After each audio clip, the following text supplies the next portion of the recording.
आज आपण मकाचं कणीस किंवा पेरूचा मसाला कसा तयार करायचा ते पाहूया। लिंबू घेतलेले, मीठ, लाल तिखट, काळं मीठ आहे ना त्याची पावडर घेतलेली, 1 चमचा मीठ घेतलेले आहे, काळं मीठ आहे त्याची पण पावडरचे 1 चमचा घेतला आहे, अर्धा ते पाऊण चमचा लाल तिखट घेतलेले आहे।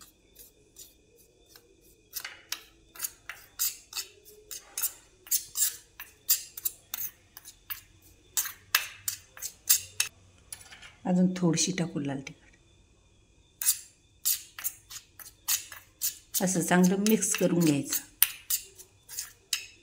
हा मसाला तयार झालेला आहे। आपण आता मकाचं कणीस भाजून घेऊया।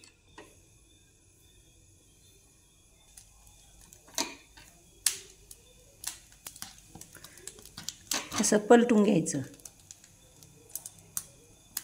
तुमच्याकडे जाळी असेल तर तुम्ही जाळीवर सुद्धा भाजू शकता।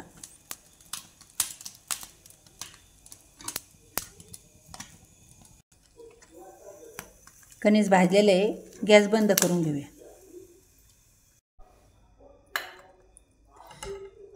मकाच्या कणसाला लिंबू चोळून घ्यायचं।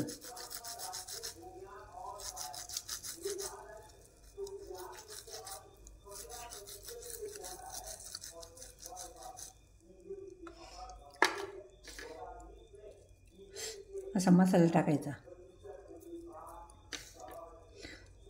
हा मसाला पेरूला सुद्धा चालतो, चव खूप छान लागते।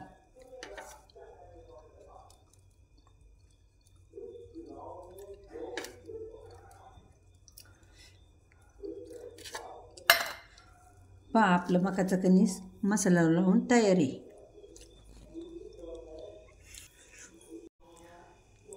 पेरूचा आणि आपण मकाच्या कणसाचा मसाला तयार केलेला आहे। तुम्ही हा मसाला तयार करून पहा। आवडल्यास शेअर आणि लाईक करायला विसरू नका।